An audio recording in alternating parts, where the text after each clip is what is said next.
आगे बढ़ते बेटे माता सरस्वती का बेटे हमेशा बेटा अभिवादन। माता सरस्वती हम आप सब पर बेटा अपनी कृपा बनाए रखे।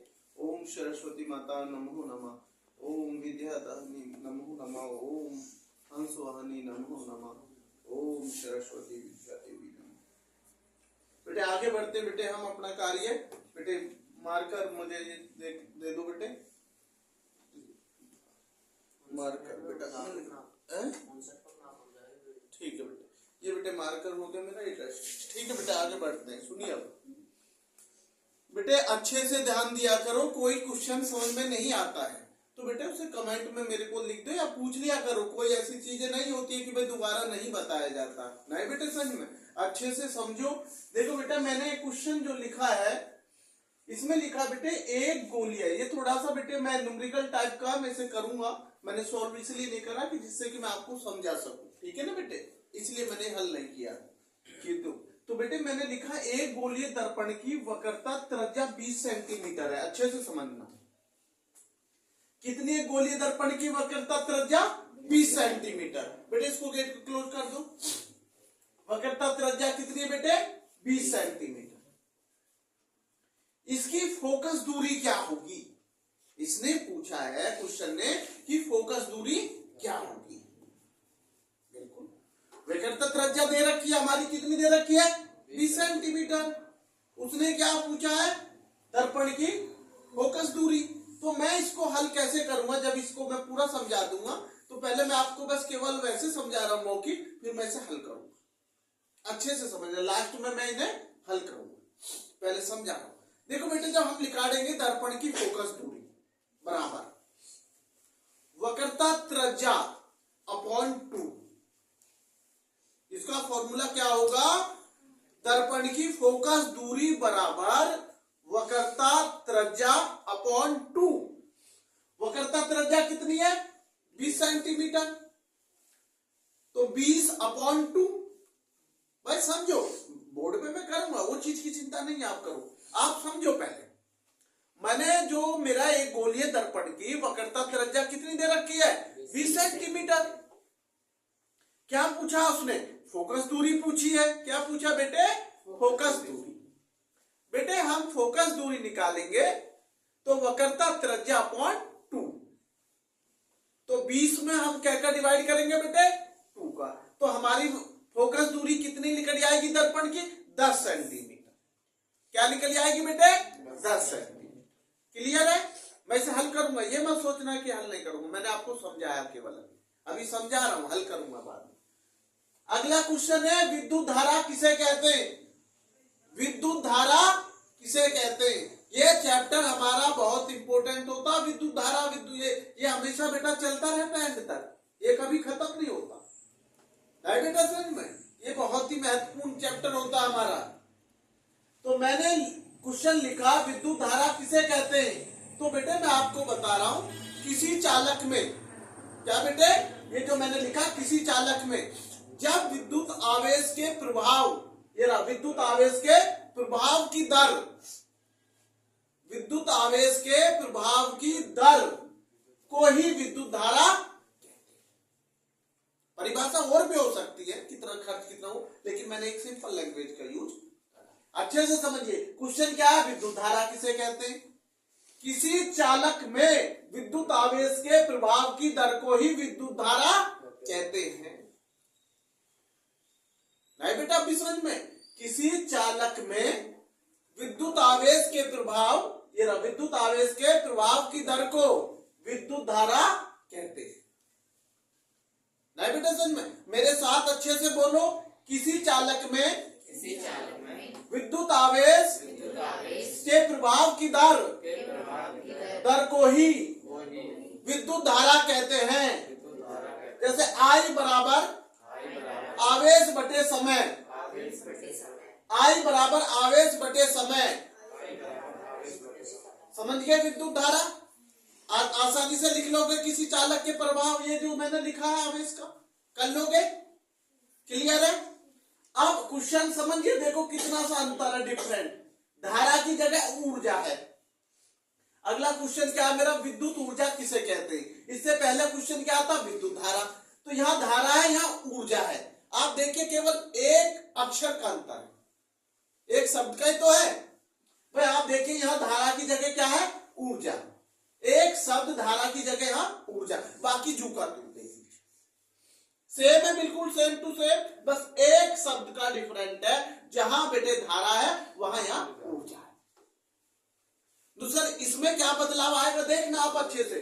किसी सेम है, चालक भी सेम है, में विद्युत आवेश प्रभावित करने में, प्रभावित करने में जो ऊर्जा खर्च होती है उसको विद्युत ऊर्जा कहते हैं। खर्च को व्यय भी लिख सकता हूं मैं, व्यय। खर्च को क्या बोलते हैं, व्यय भी। आधा व्यय डबल ये करके व्यय, व्यय माने भी खर्च ही होती है। कभी आप सोचे आपकी किताब में व्यय लिख दिया जाए, तो गुरुजी आपने तो खर्च लिख दिया, वहां तो व्यय लिखा हुआ। ये आप बिल्कुल भी बेटे रटना नहीं है, आप उसके केवल मायने समझा करो। नहीं बेटे, देखो मैंने आपको एक चीज बताई थी बेटे, एक अक्षर का डिफरेंट है धारा और ऊर्जा। नहीं बेटे सच में, इसमें मेरे प्रभाव की दर को ही, दर को ही, और इसमें मेरा खर्च को, जो खर्च होगा उसको ही विद्युत ऊर्जा कहेंगे। सर कैसे, किसी चालक में विद्युत आवेश प्रभावित करने में जो ऊर्जा खर्च होती है, एनर्जी जो खर्च होती है, एक्सपेंसेस ऑफ एनर्जी, जो एनर्जी खर्च होती है उसको ही हम विद्युत ऊर्जा कहते हैं। एक दो शब्द चेंज होने से पूरा आंसर देख लो अलग हो है। तो इसलिए ये आप ये देखा करो, एक क्वेश्चन कर रहे हो कि विद्युत धारा का तो मैंने कर लिया गुरुजी, तो अरे विद्युत ऊर्जा का भी कर ले साथ में, एक दो अक्षर बदलेंगे, दो तीन पेपर में मानो विद्युत ऊर्जा आ गई, विद्युत धारा नहीं आई। सोचो एक बार बेटे, क्वेश्चन ऐसा मत देखो कि मैंने तो विद्युत धारा कर ली, विद्युत ऊर्जा नहीं करूं। मैं कहता हूं आप करके चलो। तो समझिए बेटे, किसी चालक में विद्युत आवेश प्रभावित करने में जो ऊर्जा खर्च होती है उसे विद्युत ऊर्जा। कर लोगे दोनों क्वेश्चन, कल मैं सुनूंगा सभी क्वेश्चन। आगे चलता हूं बेटे, देखो जब विद्युत ऊर्जा से ही मैंने आज ये क्वेश्चन लिए ज्यादा, किससे लिए बेटे, विद्युत ऊर्जा से। आप समझिए विद्युत ऊर्जा का एसआई मात्रक क्या है, विद्युत ऊर्जा का एसआई मात्रक क्या है, जूल। क्या है, जूल। विद्युत ऊर्जा का एसआई मात्रक क्या होता बेटे, जूल। अब मेरा क्वेश्चन है बेटा अगला, विद्युत ऊर्जा मापने की इकाई कौन कौन सी होती है समझिए। देखो बेटे इकाई जो होती है हमारी यूनिट्स होती है। क्या होती है बेटे, यूनिट्स बोलते हैं कि कितनी यूनिट्स होती है। थोड़ा सा बेटे आपको लैंग्वेज दोनों को पता होना चाहिए। कुछ वर्ड ऐसे होते हैं जो बेटे हमारे विद्युत ऊर्जा को जो मापते हैं बेटे, जिनका मापन होता है यूनिट का, वो किसके माध्यम से होता है। जैसे बेटे मैंने आपको बताया कि जो कपड़ा होता है वो मीटर में नापा जाता। आप समझिए मेरी बात को, मैं जब ये क्वेश्चन आ गया है तो मैं थोड़ा सा आपको एक्स्ट्रा चीजें समझा दूंगा। जैसे आप जाते हैं कि नो भैया दूध दे दीजिए, लिक्विड लीटर में नपता जाता था। लिक्विड जितना होता है वो किस में नपता, लीटर। आप कपड़ा में जाके ये कोई कहेंगे बाजार में कि 5 लीटर कपड़ा दे दो, नहीं, आप कहेंगे 5 मीटर। कपड़े की इकाई किस में नपेगी, मीटर में। नहीं बेटा सच में, तो ये आपको पता होना चाहिए किसकी इकाई केजी में नपती है, किसकी लीटर में नपती है, किसकी मीटर में नपती है। नहीं बेटा सच में, तो हमें उसी के तो अनुसार बोलना। आप जैसे जाते हैं केला को तो बाद में भैया कितने रुपए दर्जन दिए। नहीं बेटा सच में, कुछ आपको मैं बता देता हूं, भारत के अंदर कुछ शहरों कुछ राज्यों में किलो मांगी जाती है आज भी केला, कि कितने किलो। ये मत सोचना कि भैया कितने रुपए किलो केला दे रखे कुछ जगह। तो ये सब अपने अपने वो होते हैं नहीं बेटा। लेकिन जो कपड़ा होते बेटे जिनका मीटर का जैसे यूनिट है, भैया कितने रुपए यूनिट खर्च होती है। अब आप ये कोई कहते हो कि क्या रुपया मीटर बिजली का बिल आता है, आप समझिए। इसलिए मैं आपको कहता हूं हर चीज के लिए अपने माइंड को तेज तीव्र गति से चलिए। अगर आप बेटे समझेंगे मन लगा के तो आप मार नहीं खाएंगे। मैं पहले भी कह चुका हूं, शिक्षा बेकार चीज नहीं है। जिन बच्चों का मन नहीं लगता वो बच्चा प्रयास तो करके देखे एक बार। अरे प्रयास तो कर ही लो। अगर बहुत से बच्चों का होता है गुरुजी याद करो, अरे भाई प्रयास तो करो, बिना प्रयास तो कुछ भी नहीं है। सफल होना है, सफल होना तो प्रभु के हाथ में। आप प्रयास कर सकते हैं, हम भी प्रयास कर रहे हैं, आप भी प्रयास करिए। आपके हाथ में केवल प्रयास करना है, फल आपके हाथ में नहीं है। कभी आप ये सोच रहे, और ये साफ स्पष्ट लिखा हुआ भगवत गीता में, भगवान श्री कृष्ण अर्जुन से कहते हैं, पार्थ केवल कर्म कर, फल की इच्छा मत कर। नहीं बेटा समझ में, इसलिए मैं कहता हूं बेटे मेहनत करो, केवल आप मेहनत करोगे तो परिणाम अच्छा आएगा, रिजल्ट ठीक आए।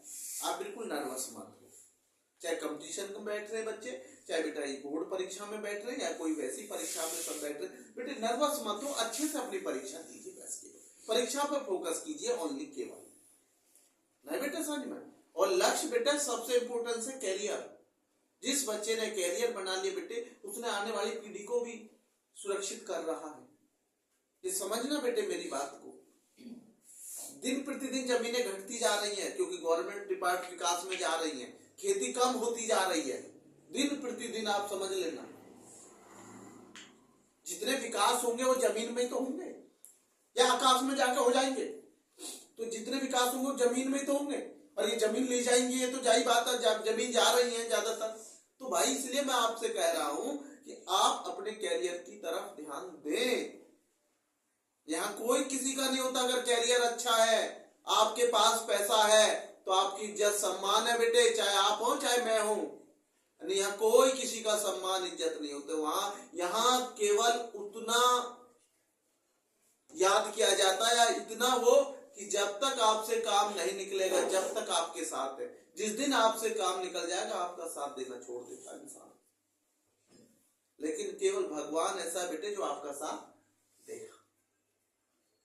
नहीं बेटे सर, ये सच्चाई है, कभी आप ये सोच रहे, चाहे वो अपने हो चाहे पराए, ये ज्ञान तुम्हारे साथ चलेगा, चाहे आप अमेरिका चले जाओ, ये से कोई नहीं छीन सकता।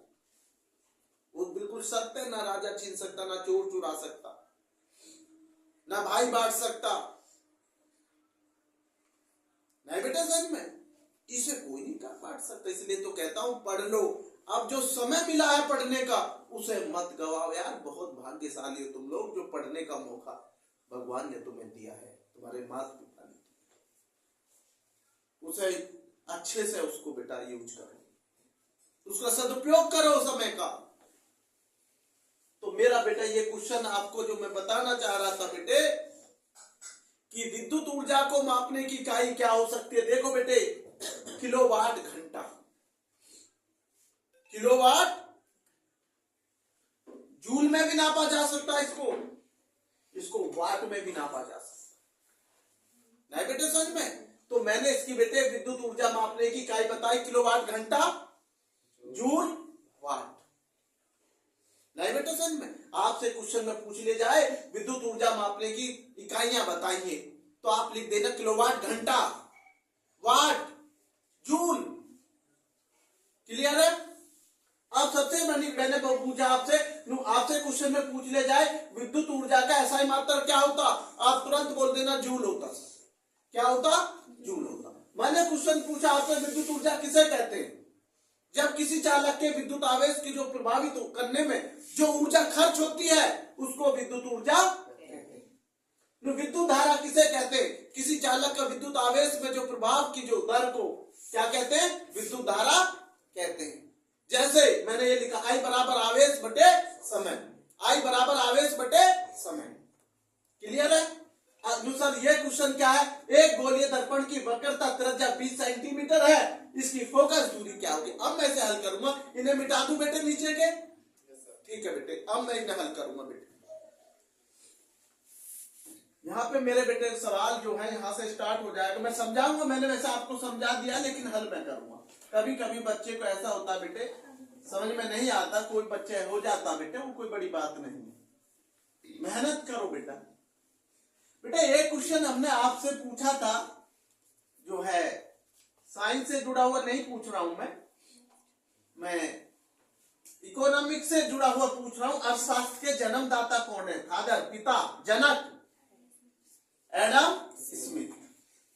एक दिन हमने आपसे पूछा था इतिहास के पिता कौन है, हेरोडोटस। बहुत बच्चों को याद है। गणित के पिता कौन है फिर, आर्किमिडीज। तो इन्हें याद हल करना चाहिए ना, इन्हें भूल कैसे जाते हो? भूलना नहीं चाहिए, नहीं बेटा समझ में।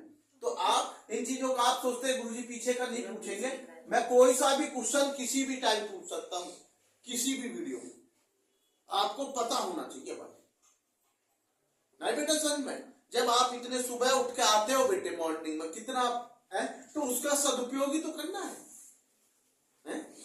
तो ये सबसे मेन क्वेश्चन जो बेटा मेरा ये, मैं ये आपको हल कर रहा हूं बेटा। एक गोलीय दर्पण की वक्रता त्रिज्या कितनी है? 20 है। इसकी फोकस दूरी पूछे तो मैंने ये हल कर रहा हूं बेटे, इसको हल बराबर दर्पण की फोकस दूरी, दर्पण की फोकस दूरी, ये लिख दिया मैंने, दर्पण की फोकस दूरी बराबर, यहां लिख दे रहा हूं बेटा, बराबर है ना, हाँ, क्योंकि जगह कम रह जाएगी। तो वक्रता त्रिज्या ये लिख दिया मैंने, वक्रता त्रिज्या अपॉन 2, क्या लिख दिया इसका फॉर्मूला? अपॉन 2। देखो बेटा ये लिख दिया, अच्छे से समझिए नहीं बेटा समझ में, वक्रता त्रिज्या अपॉन 2। सर वक्रता त्रिज्या कितनी है आप तो सबको पता, देखो ये आपकी वक्रता त्रिज्या दे, समझ लो कितनी है, 20 सेंटीमीटर। देखो ये कितना आसान है। तो कितनी आगे फोकस दूरी? 10 सेंटीमीटर, 10 सेंटीमीटर आगे फोकस दूरी। तो आप लिख देंगे फोकस दूरी बराबर कितनी होगी बेटे? 10 सेंटीमीटर। क्लियर है? मैंने अभी आपको समझाया था बेटे, ये मैंने आंसर दे दिया, लो समझ में आ नहीं बेटे समझ में? क्लियर है? एक क्वेश्चन मैं आपको घर के लिए दूंगा इसी में से, वो आप करेंगे और सभी बच्चे करेंगे, ये मेरा आपसे बेटे निवेदन है ना बेटा समझ में। तो बेटे मैं इसको एक क्वेश्चन लिख दे रहा हूं, उसे आप सॉल्व करेंगे, मैं उसको हल नहीं करूंगा, कल उसका आंसर आप सबसे पूछूंगा, जो बच्चे कर लेंगे वो कमेंट में भी आंसर उसका दे सकते हैं। ये बेटे मैंने क्वेश्चन लिख रहा हूं, इसको मिटा दे रहा हूं, नहीं अभी पहले क्वेश्चन लिख लेता हूं, एक क्वेश्चन बना देता हूं। मैंने क्वेश्चन ये दिया के लिए, एक गोलीय, ये लिख दिया मैंने, एक गोलीय, ठीक है बेटे, एक गोलीय दर्पण की वक्रता त्रिज्या, बस केवल संख्या बदलूंगा, आपको ये देखूंगा कि क्या समझ में आया है। तो मैंने यहां वक्रता त्रिज्या लिख दी बेटे 42 सेंटीमीटर। कितनी लिख दी? 42 सेंटीमीटर। संख्या से नहीं डरना है, संख्या कुछ भी। फोकस दूरी नहीं बेटे समझ में, वक्रता त्रिज्या कितनी है बेटे? 42 सेंटीमीटर। तो इसकी फोकस दूरी क्या होगी, है ना बेटे? इसकी फोकस दूरी क्या होगी?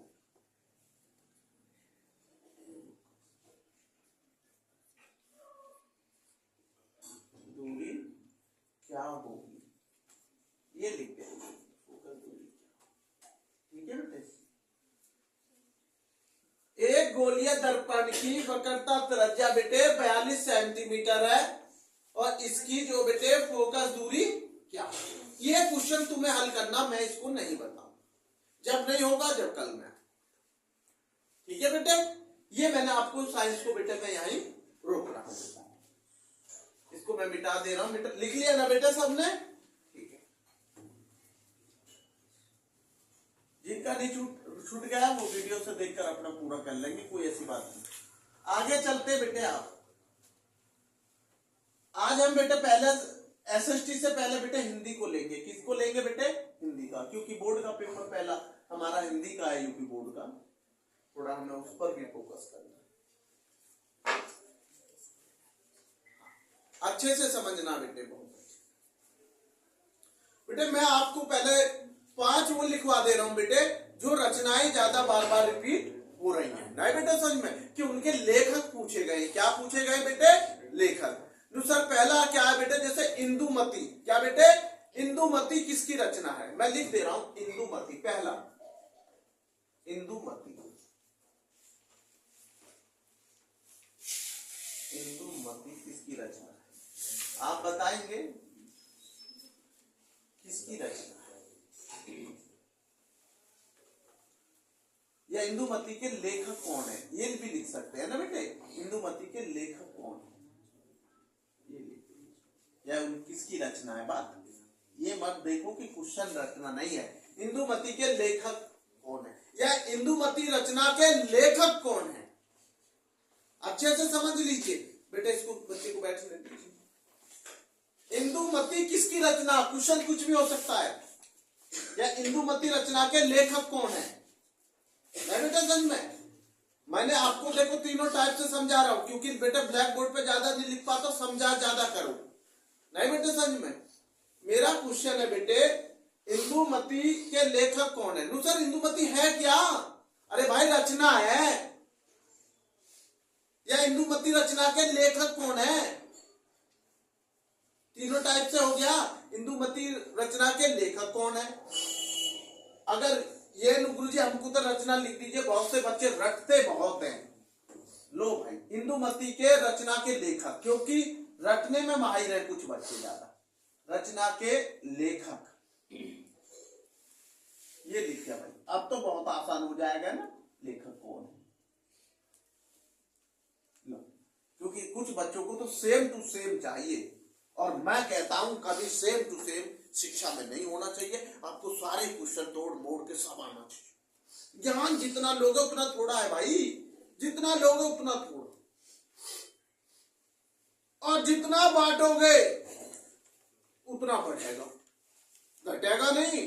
कभी किसी के मन में होगी बांटने से घटेगा, बस यही धन है जो बांटने से बढ़ता है, नहीं तो सारे धन खत्म हो जाते हैं बांटने से। अन्य आज बांट के देख लो अपने घर में कोई चीज हो ऐसी, आज बांट के देख लेना ना घट जाए, और इसको बांट लेना पूरे उसमें घट जाए तो आप मेरे पास आ जाना, क्या घट गया तुम्हारा, है ना। जब भी तो कहते हैं सर्वश्रेष्ठ धनों में विद्या धन सबसे सर्वश्रेष्ठ, सबसे उत्तम, सबसे ऊपर धन है तो वो विद्या है। जिसके पास ज्ञान है वो गरीब नहीं है, कभी आप ये सोचो, ज्ञान वाला गरीब नहीं हो सकता। धन तो आता जाता है, आज तुम्हारे पास है कल किसी और के पास होगा, है नहीं। इंदुमती के रचना के लेखक कौन है, कोई बच्चा बताएगा।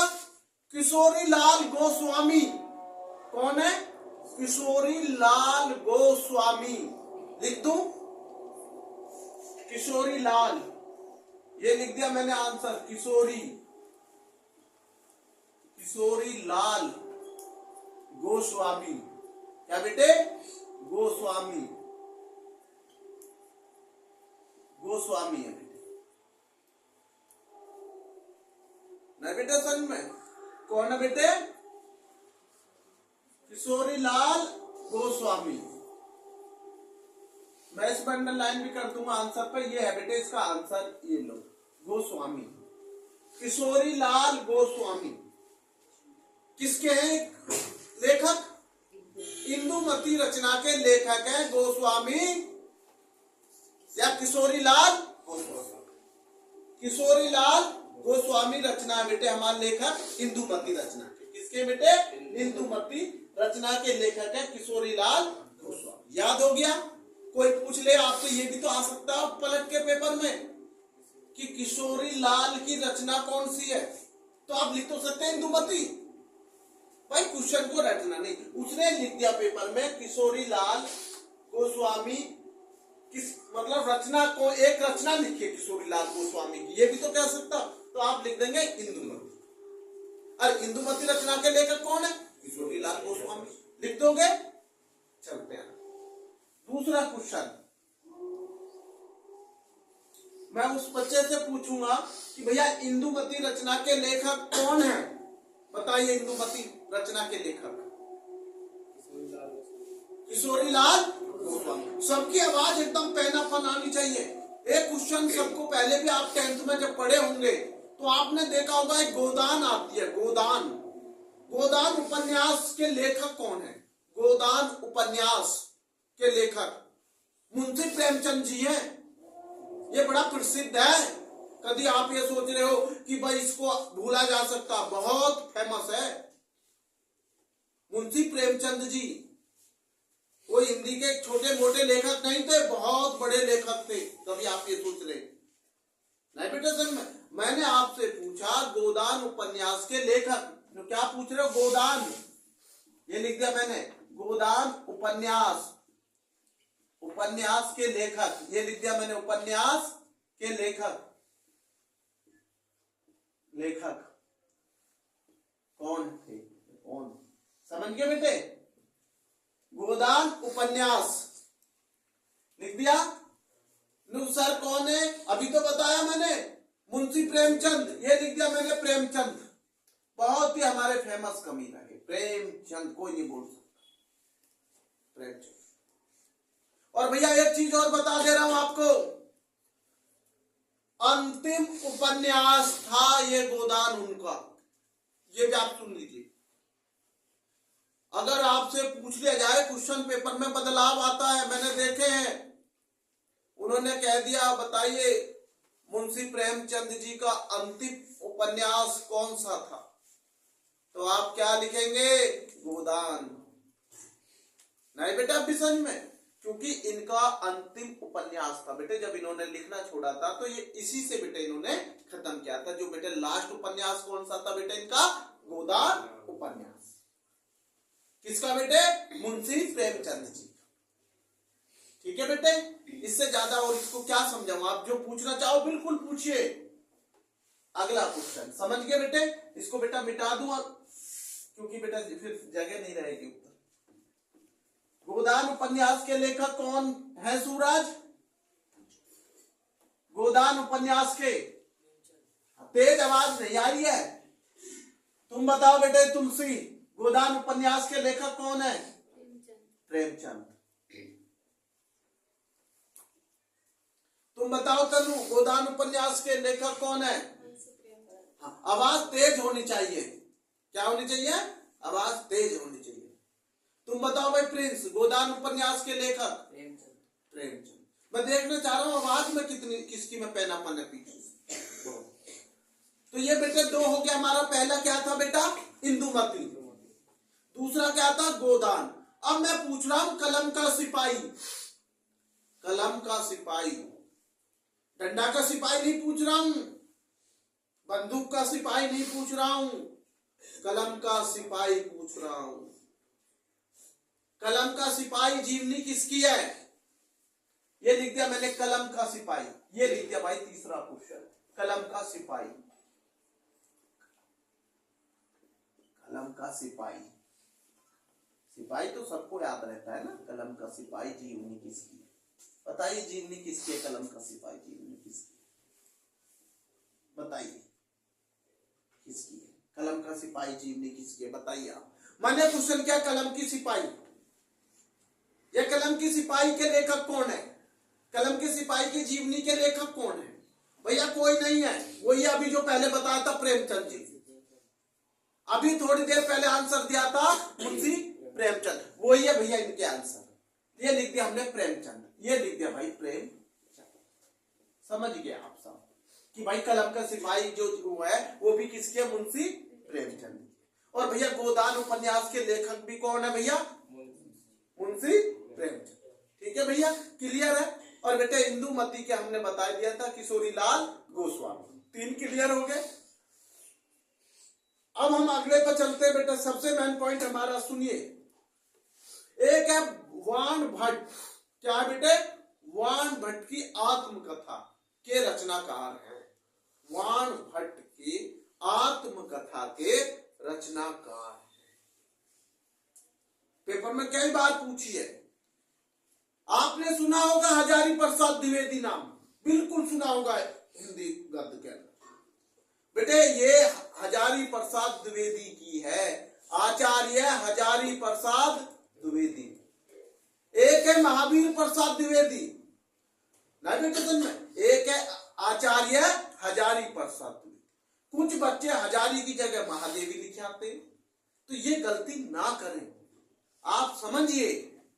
नहीं बेटे समझ में, हमने पूछा वाण भट्ट की आत्मकथा के रचनाकार हैं, तो क्या लिखेंगे? वाण भट्ट की आत्मकथा के रचनाकार आचार्य हजारी प्रसाद द्विवेदी। क्लियर है? वाण भट्ट की के रचनाकार कौन है? एक है परीक्षा गुरु उपन्यास के लेखक, परीक्षा गुरु उपन्यास के लेखक लाला श्रीनिवास दास, लाला श्रीनिवास दास, परीक्षा गुरु उपन्यास के लेखक। परीक्षा पेपर में आ रही है, परीक्षा तो आ ही रही है, परीक्षा देनी है आपको, परीक्षा के आगे गुरु लगा लीजिए, गुरु आपको पढ़ा रहा है। कहते हैं ना गुरु जी परीक्षा आ गई है, तो परीक्षा गुरु उपन्यास, ये तो वैसे भी याद रहनी चाहिए कि भाई परीक्षा गुरु उपन्यास के लेखक कौन है? लाला श्रीनिवास दास, लाला श्रीनिवास दास। नु कौन है लाला श्रीनिवास दास? किसके वो हैं बताइए? परीक्षा गुरु, समझ गए? परीक्षा गुरु उपन्यास के लेखक हैं लाला श्रीनिवास दास। क्लियर है? ये 5 मैंने आपको बता दी, 3 लिख दिए, 2 खुद आपको कैच करनी है, खुद लिखनी है, मैंने समझा दी है। नहीं बेटे समझ में, क्योंकि आपको जब भी आप समझेंगे जब आपको बेटे थोड़ा सा कार्य खुद को दिया जाए। भाई आप भी तो कुछ करेंगे। समझा मैंने दिया कि बाण भट्ट आत्मकथा के रचनाकार कौन है? आचार्य हजारी प्रसाद द्विवेदी। आचार्य परीक्षा गुरु उपन्यास के लेखक कौन है? लाला श्रीनिवास दास। क्लियर है? अब मैं जो चलता हूं हिंदी पर, वो मेरा थोड़ा सा आपको समझाने का हो। बेटे आज मैं एक जीवन परिचय ले रहा हूं, आचार्य रामचंद्र शुक्ल। क्या ले रहा हूं? आचार्य रामचंद्र शुक्ल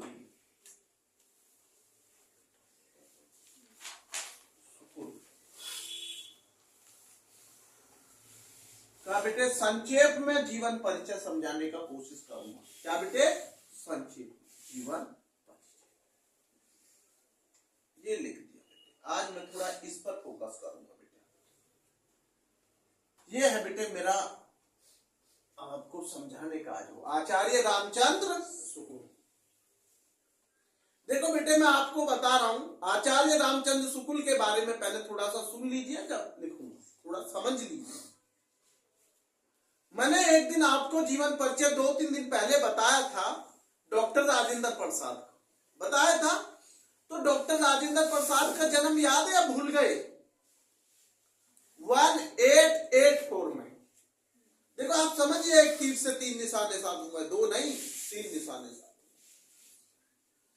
डॉक्टर राजेंद्र प्रसाद का मैंने बताया था आपको 1884 बताया था, तो इनका भी 1884 में हुआ भैया। समझिए, डॉक्टर राजेंद्र प्रसाद का कब हुआ था? 1884 में। तो भैया इनका भी जन्म 1884 में हुआ है। देखो ये लो, आप भूलोगे नहीं, दोनों की एक सन मिल गई, डॉक्टर राजेंद्र प्रसाद की और आचार्य रामचंद्र हो गए। एक तीर से 2 निशाने अभी तक। और जब 5 साल जोड़ दूंगा तो जयशंकर प्रसाद बन जाएगा। देखो नहीं बेटा, देखो आप समझिए मेरी बात को बेटे। लोग कहते हैं कि लॉजिक और एक सही मायने में वास्तविकता का ज्ञान कराना बहुत बड़ी बात। मैंने कहा 1884 में हमारे डॉक्टर राजेंद्र प्रसाद भी जन्मे थे। वो बिहार के सिवान जिले में जन्मे थे ना बेटे, समझ में। और जो जयशंकर प्रसाद है वो 5 साल बाद जन्मे 1889 में। और वो कहा जन्मे? उत्तर प्रदेश के वाराणसी में, जो पहले काशी था, मैंने बताया था अच्छे से। अब नंबर इनका आया, ये हमारे उत्तर प्रदेश के ही हैं। उत्तर प्रदेश ने कितने लेखक दिए हिंदी का, आप देखो तो सही। ये हमारे उत्तर प्रदेश के ही आचार्य रामचंद्र शुक्ल। गुरु जी कहाँ के? बस्ती जिले के अगोना गांव के, बस्ती जिले के अगोना गांव के। अब वो वाराणसी के थे जयशंकर प्रसाद जी,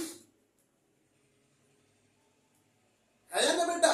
आप समझिए, उत्तर प्रदेश पीछे नहीं। लेखकों और कवियों में तो उत्तर प्रदेश का नाम महान है भारत के अंदर। उत्तर प्रदेश किसी चीज में पीछे नहीं है।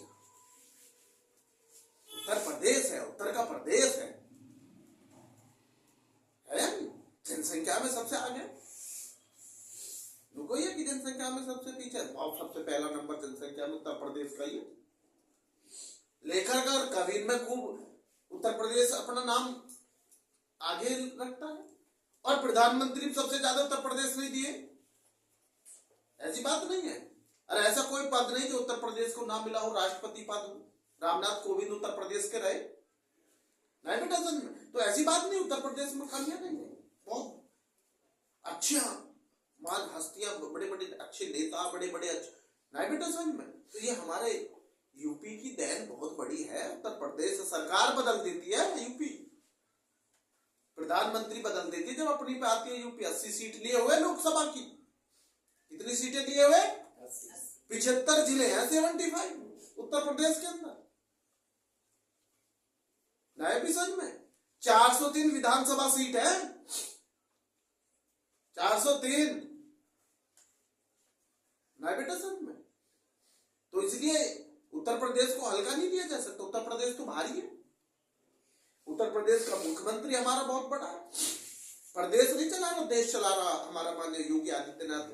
हमारे बाबा जो है महाराज जी प्रदेश नहीं चला रहे, देश चला रहे। पाकिस्तान जैसे देशों को तो हमारे महाराज योगी आदित्यनाथ चला रहे। देखो कितनी बड़ी बात है। और पाकिस्तान का प्रधानमंत्री कहता कि मैं प्रधानमंत्री, अरे तेरे जैसे तो हमारे प्रदेश के मुख्यमंत्री हैं, तेरे से कई गुना अच्छा हमारे देश को संभालते, प्रदेश को। ऐसा नहीं। तो उसने भारत का नाम बहुत बड़ा है, वैसे ही नहीं है, भारत बहुत बड़ा। तो सबसे मेरा क्वेश्चन क्या ही मैंने इसमें बोल दिए हैं, इसलिए मैंने आप कैच करेंगे। अब मैं आगे चलता हूं। मैंने आपको क्या बताया बेटे, इनका आचार्य रामचंद्र शुक्ल का जीवन परिचय 1884 में जन्मे। कहां जन्मे? बस्ती जिले के अगोना गांव में, जो उत्तर प्रदेश में, उत्तर प्रदेश के बस्ती जिले के अगोना गांव में हुआ था। भाई क्लियर है? तो गुरुजी इनके पिता का नाम बताएगा कोई बच्चा? इनके पिता का नाम बताइए। चंद्रबली शुक्ल, नहीं आया अपनी समझ में? चंद्रबली शुक्ल, इनके पिता का नाम क्या था बेटे? चंद्रबली, चंद्रबली शुक्ल। ठीक है बेटे, आचार्य रामचंद्र शुक्ल के पिता का क्या नाम था? चंद्रबली शुक्ल। ना बेटा समझ में? और अब आप इनकी माता का नाम बताएंगे, मैं नहीं बताऊंगा। इनकी माता का नाम बताइए आप आचार्य रामचंद्र शुक्ल की। जया देवी। क्या थी बेटे? जया देवी। आचार्य रामचंद्र शुक्ल की माता का नाम जया देवी। जया बच्चन मत लिख देना, जया देवी लिख देना। हाँ, जया बच्चा बहुत जल्दी याद आ जाती है ना। जया देवी। किसकी माता का नाम था जया देवी? आचार्य रामचंद्र शुक्ल। आचार्य रामचंद्र शुक्ल के पिता का नाम चंद्रबली शुक्ल। कहां जन्मे थे? उत्तर प्रदेश के बस्ती जिले के अगोना गांव में जन्म। कब हुआ था जन्म? 1884 में। और 1884 में एक हमारे और महान लेखक और महान राष्ट्रपति का भी हुआ, डॉक्टर राजेंद्र प्रसाद का, बिहार के सिवान जिले में। 12-13 साल वो राष्ट्रपति पद पर भी रहे डॉक्टर राजेंद्र प्रसाद, है ना। बड़ा अच्छा वो था बेटे समझ में। तो आप इनके पिता का नाम समझ गए, माता का नाम समझ गए। नो सर, इनकी मृत्यु कब हुई? हाँ, मृत्यु के बारे में भी बताएंगे। जयशंकर के लगभग 4 साल बाद इनकी मानी जाती है। उनकी 37 में थी। 1937 में किसकी थी मृत्यु? जयशंकर प्रसाद की थी भाई। 1937 में थी या नहीं थी? तो ये 1941 में, नया विषन में कब हुई थी? 1941 में। किसकी? आचार्य रामचंद्र शुक्ल का जन्म 1884 में हुआ था। और भैया मैंने ये लिख दी मृत्यु जो थी इनकी, तो ये लिख दी मैंने 1941। ये जन्म है बेटे इनका, और ये बेटे इनकी लो भाई, जन्म ये 1800 और मृत्यु बेटे ये 19 लिख दिया। समझ गए इनकी जन्म और मृत्यु का, कहां हुई, कब हुआ जन्म, सब पता लग। पिता का नाम पता चल गया, माता का नाम पता चल गया। गुरुजी इनकी एक आध रचना भी बता दो। भैया रचना तो तुम बताओगे, मैं क्यों बताऊंगा? एक आध क्वेश्चन तुम भी बता दिया करो। क्यों भाई? बस चिंतामणि आचार्य रामचंद्र शुक्ल की चिंतामणि बड़ी प्रसिद्ध वो है। और एक चीज आप भूल गए, मित्रता। याद कीजिए 10वीं में जब वो चैप्टर मित्रता का करते थे तो उसका लेखक का नाम क्या लिखते थे? आचार्य रामचंद्र शुक्ल। तो इसलिए तो मैंने पूछा एक आधा क्वेश्चन आप भी बता दीजिए, पीछे पढ़कर आए हो। ये कोई है कि भाई आप 10th में कब कर चुके हो, कोई 2 साल, कोई 4 साल, कोई 1 साल, तो ये सब चीज आपको पता है। क्यों बेटे? तो आचार्य रामचंद्र शुक्ल की बेटे मित्रता बहुत प्रसिद्ध है, चिंतामणि बहुत प्रसिद्ध है। नहीं बेटा सर, बहुत अच्छे लेखक थे, बहुत सरल भाषा में लिखते थे, व्यवहारिक बहुत अच्छा था। तो ये आप समझ गए आचार्य रामचंद्र शुक्ल का। ठीक, अब आ जाते हैं बेटे एसएसटी की तरफ, क्योंकि हिंदी आपको बहुत समझाती है। इसको मिटा देता हूं बेटे, और किसी को कोई क्वेश्चन पूछना तो बेटा आप मेरे से पूछ सकते हैं। जब मैं एसएसटी की तरफ आ गया हूं तो एक क्वेश्चन पूछ ही लो, इतने ब्लैक बोर्ड को साफ कर रहा हूं। बहुत आसान सा क्वेश्चन पूछ रहा हूं आपसे। गुरु जी क्या पूछ रहे हैं? आजाद हिंद फौज का गठन कब, कहां, किसने किया? एक क्वेश्चन के 3 बना देते हो। आजाद हिंद फौज का गठन कब, किसने, कहां किया? या आजाद फौज का गठन किसने, कब और कहां किया? आंसर बताएगा कोई बच्चा? बताइए। आजाद हिंद फौज का गठन सुभाष चंद्र बोस। कहां किया? सिंगापुर में। कब किया? 1943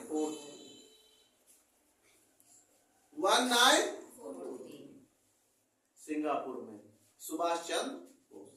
नेताजी कहा जाता था सुभाष चंद्र बोस जी को। अगर क्वेश्चन आ जाए नेताजी बेटे हमारे सुभाष चंद्र बोस, इसमें कोई भी शक नहीं, बहुत अच्छे नेता सुभाष चंद्र बोस। अब क्वेश्चन मेरा जो चलता है बेटा उसको समझिए। अशोक, मैं आज क्वेश्चन क्या ले रहा हूं आप समझिए। मैंने एक नाम लिखा अशोक।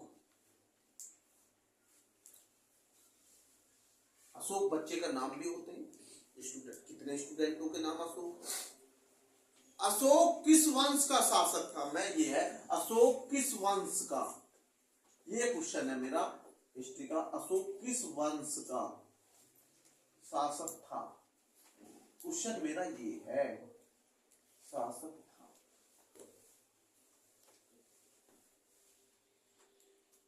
अशोक किस वंश का शासक था? क्वेश्चन क्या है बेटे? अशोक किस वंश का शासक था? क्या आंसर दिया आपने? बिल्कुल सही है इस बच्चे का आंसर, मौर्य वंश। बिल्कुल राइट। अशोक किस वंश का शासक था? मौर्य वंश। बहुत बढ़िया, इस बच्चे का आंसर बिल्कुल सही है, मौर्य वंश। ठीक है बेटे, क्या आएगा इसका आंसर? मौर्य। अशोक किस वंश का शासक था? मौर्य वंश। बिल्कुल राइट है आपका। जब कोई बच्चा आंसर देता तो उसकी सराहना बिल्कुल करनी चाहिए, जिससे कि वो कल बच्चा और याद करके लाए। मैं कहता हूं बच्चा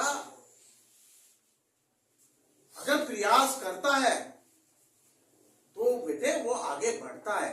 कदम कदम पे बेटे, ये कहते हैं ना कदम कदम पे पीछे खींचने वाले खड़े हैं। अरे आगे बढ़ के तो देख, पीछे तो खींचने वाले बहुत खड़े हैं, लेकिन तू रुक मत, तू आगे बढ़।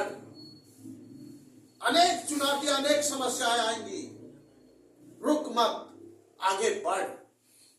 और जितना बढ़ेगा उतना आगे जाएगा।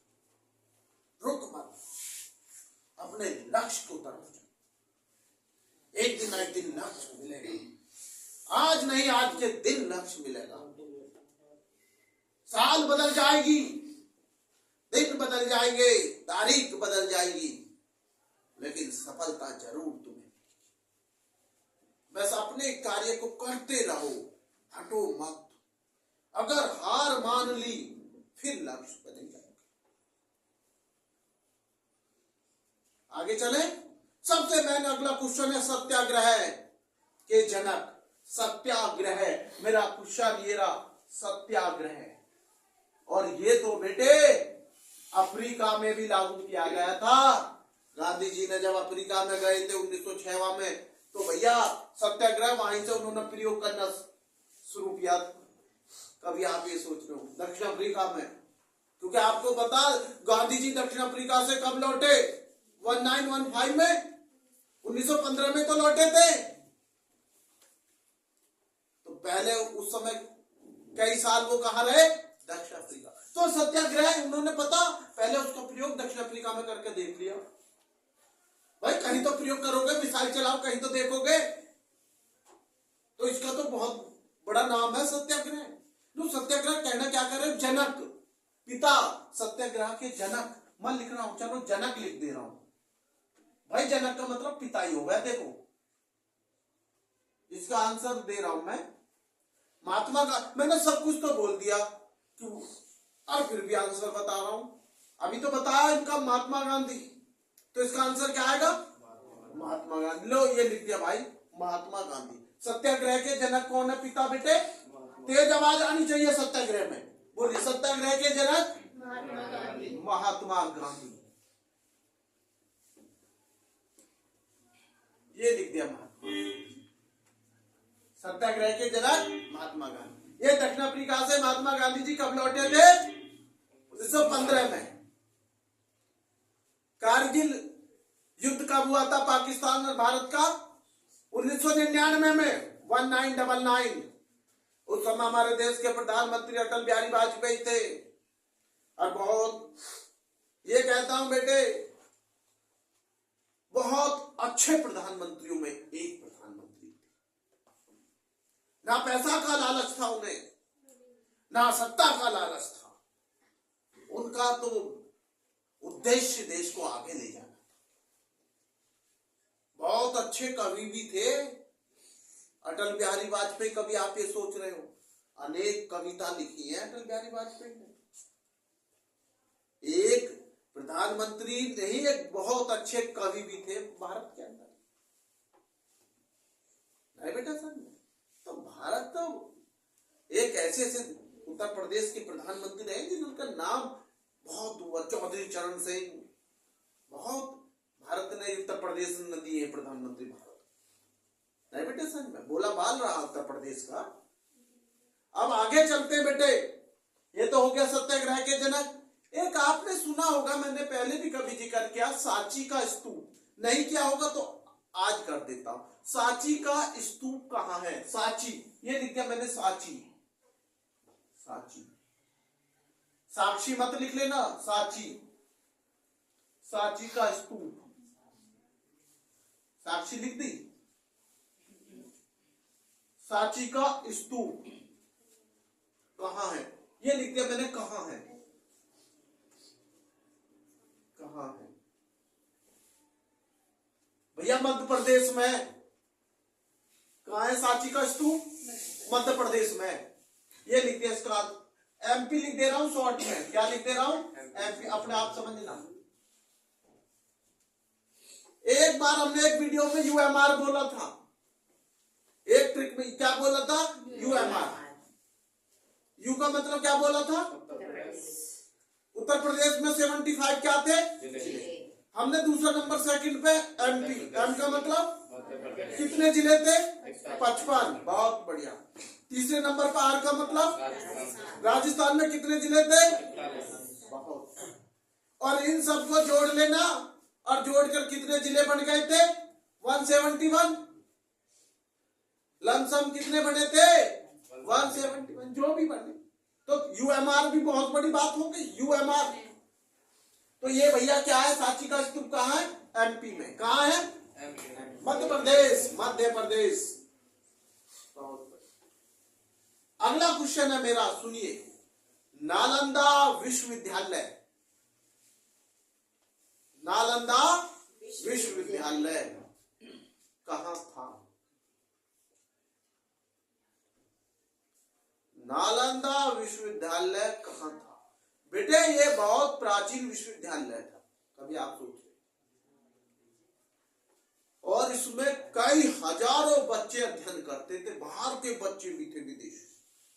तो सर ये नालंदा विश्वविद्यालय था कहां? भैया ये बिहार में था। बिहार में बड़े बड़े नाम है, ऐसी बात नहीं है, लेकिन उनका सदुपयोग संस्थाओं का नहीं किया गया। कुछ संस्थाएं बंद हो गई। तो नालंदा विश्वविद्यालय कहां है बेटे? बिहार में था, अब नहीं है। कहां था? बिहार में। अब तो बहुत ऐतिहासिक जो उनकी इमारतें, वो एक नालंदा का ही नाम दे दिया। बेटे नालंदा ही जिले में कहा जाता था कि नालंदा विश्वविद्यालय बिहार के नालंदा जिले में है ना। समझ गए? नालंदा विश्वविद्यालय क्योंकि प्राचीन विश्वविद्यालय, इसलिए इसका बार बार नाम आता नालंदा विश्वविद्यालय। आगे चलते हैं। एक आपने रविवार का दिन है आज, और भगवान सूर्य को समर्पित होता है रविवार। मैं आपको बताऊं, देखो मेरा एक उद्देश्य ये होता है ज्ञान में कि कोई चीज अगर मेरे पे आए तो मैं उसे आपको शेयर कर दूं, बांट दूं, बस इतनी मेरी सोच होती है। बाकी कुछ कोशिश करता हूं कि बेटा छोटा मोटा ज्ञान आपको सामने प्रस्तुत कर। बेटे भगवान सूर्य को बेटे रविवार समर्पित होता, सूर्य देव। मैं नुकसान ये आप क्यों बता रहे, मेरा क्वेश्चन उसी पे है। कोणार्क का सूर्य मंदिर कहाँ है? कोणार्क क्या होता? कोणार्क देखो ये लिख दिया मैंने, कोणार्क, ये लिख दिया कोणार्क का सूर्य मंदिर। सूर्य मंदिर कहाँ है? कोणार्क का सूर्य मंदिर कहाँ है? उड़ीसा, उड़ीसा के पुरी, उड़ीसा में पुरी जिला, उसमें पड़ता कोणार्क का सूर्य मंदिर, पुरी में। समझ गए? मैंने इसलिए बोला रविवार है, रविवार किसको समर्पित है? भगवान सूर्य देव को। सूर्य देव का मंदिर तो बता दो, कोणार्क में सूर्य मंदिर कहाँ है?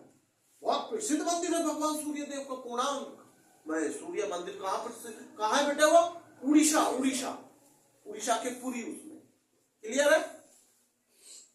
उससे पहले हमने क्या क्वेश्चन किया था? नालंदा विश्वविद्यालय कहाँ था? उससे पहले हमने क्या था? सांची का स्तूप। हम बैक में जा रहे, आप बैक काउंटिंग करते हैं, हम क्वेश्चन की बैक काउंटिंग करते हैं। हमने उससे पहले पूछा था सांची का स्तूप कहाँ है? आपने कहा मध्य प्रदेश में। हम उससे वापसी जाते, सत्याग्रह के जनक कौन थे?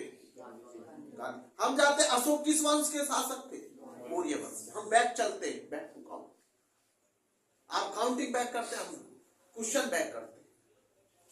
क्लियर है? अगला क्वेश्चन हमारा आपसे जुड़ता है भगवान बुद्ध का जन्म का। गांधी जी का जन्म तो आपको पता है पोरबंदर में हुआ है ना, हुआ पोरबंदर में, गलत है ना?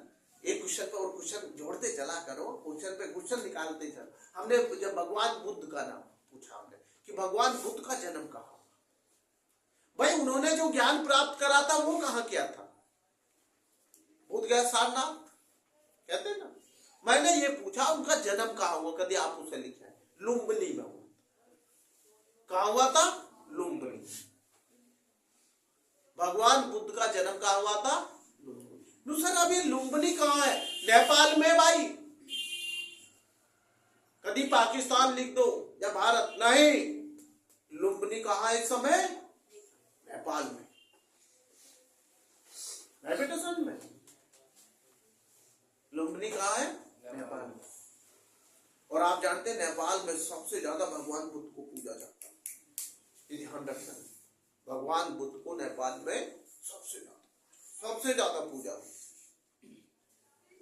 नहीं बेटा समझ में? तो बेटे कोई बच्चा तुम में से तो नहीं बेटे देख लीजिए। तो ये सबसे समझ में आ गया बेटे? नहीं आया कि भगवान बुद्ध का जन्म कहाँ हुआ था बेटे? और लुम्बिनी कहाँ है बेटे इस समय? नेपाल। उसके बाद हम चलते बेटे, आपको एक चीज मैं बताता हूं बेटे, आपने सुना होगा अकबर के 9 रत्न जो थे, उनमें से एक नवरत्न का नाम बताइए। हिस्ट्री का बड़ा अच्छा क्वेश्चन है। भाई आपको पता है राजा अकबर का खूब पता है, ये नहीं है कि आप लंबा इतिहास रहा उनका। मैंने आपसे पूछा अकबर के 9 रत्न थे, उनमें से एक प्रमुख नवरत्न का नाम बताइए। तो मैं आपसे पूछ रहा हूं, तो मैं आपको उसका आंसर दे रहा हूं। बीरबल नाम सुना होगा आपने, बीरबल। वो अकबर के 9 रत्नों में से एक रत्न माना जाता था, बीरबल। और जानते हैं बीरबल को वजीर भी कहा जाता था, वजीर। बहुत ही बुद्धिमान था, ये कह सकते बेटे सलाहकार था अकबर का। अकबर सलाह उन्हीं से लेते थे, बीरबल से, नहीं बेटा समझ में। और एक हास्य कवि भी थे, वो हंसाने में भी बहुत माहिर थे बीरबल, नहीं बेटा समझ में। तो 9 रत्नों में से एक रत्न का नाम क्या था? बीरबल। कुछ और नाम मैं बता रहा हूं, सुन लीजिए। तो सर और किसका नाम बता रहे हैं? राजा मानसिंह भी तो रहे थे, राजा मानसिंह। कभी आप ये सोच रहे हो राजा मानसिंह, टोडरमल, नहीं बेटा सच में। उनके बहुत सारे नवरत्न आते हैं बेटा, 9 रत्न है उनके। कितने 9 रत्न कितने थे बेटे? 9। नहीं बेटा सच में। बेटा इसे क्या नाम, इसको बेटा क्या कर रहे हो, चेंज करो इसे। तो उसमें बेटा समझ में आया 9 रत्न, कोई बात नहीं बेटे। तो हमारे पहला नवरत्न क्या हो गया? बीरबल। मैंने आपको बता दिया बहुत ही बुद्धिमान और सलाहकार कवि भी माने जाते थे। एक नाम आप भूल गए, तानसेन। अकबर के 9 रत्नों में तानसेन भी आता था बेटे। और तानसेन बहुत बड़ा संगीतकार था। क्या था? महान संगीतकार, गायक तानसेन। आप समझते हैं कि तानसेन का नाम बहुत प्रसिद्ध है संगीतकार में। और बीरबल का आप समझ गए, बुद्धिमान सलाहकार। मैंने आपको बताया राजा मानसिंह बेटे मुख्य सेनापति थे, अकबर की सेना के प्रमुख सेनापति माने जाते थे, जो सेना का संचालन करते थे, मुख्य सेनापति।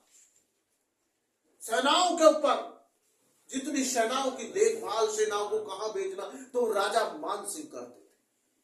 तो वो भी 9 रत्नों में ही शामिल है। राजा मानसिंह बताया मैंने बेटे, आपको बीरबल बताया, आपको बेटा मैंने टोडरमल बताया और तानसेन बताया। तो ऐसी बात नहीं है कि उनके उसमें केवल मोहम्मदन ही वो थे, उनके में हिंदू भी बड़े पद पर थे, बेटा समझ में। मैंने अब आपको बता रहा हूं एक बात बेटा, एक है फैजी, फै पे 2 मात्रा, ये भी बेटा उनके उसमें आती है, फैजी। 9 रत्नों में फैजी, ये कवि और लेखक। क्या थे बेटे? कवि और लेखक। एक आता बेटे आपको मैं बता रहा हूं, हकीम हुकाम, या हकीम हुकाम कहते थे, नहीं बेटे। जो शाही रसोया बेटे, इनके खाने बनाने वाले जो होते थे शाही रसोया मानते थे, जो रसोई का कार्य इनको देखते थे राजा। इनके नवरत्न बेटे ऐसे थे जो सारे कार्यों में एक एक को चुना जाता था, जो इनके स्पेशल बहुत महत्वपूर्ण कार्य होते थे, बेटे। एक कार्य आपको पता, वित्त मंत्री भी होता, जो भारत का वित्त मंत्री, फाइनेंशियल मिनिस्टर, जैसे इस समय वित्त मंत्री भारत की निर्मला सीतारमण है या नहीं है? तो इनके में टोडरमल थे वित्त मंत्री। जितने पैसा के खजांची, जो पैसा का देखभाल किसको क्या, वो टोडरमल देखते थे। बड़े बड़े पद होते थे, टोडरमल इनके में वित्त मंत्री थे। जो जितना खजाना पैसा आया, किसको बांटना, किसना जनता में दिया, वो टोडरमल देखते थे।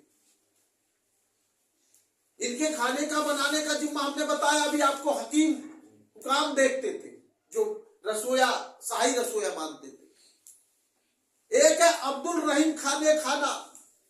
अब्दुल रहीम खाने खाना, वो हिंदी के कवि माने जाते थे। किसके कवि?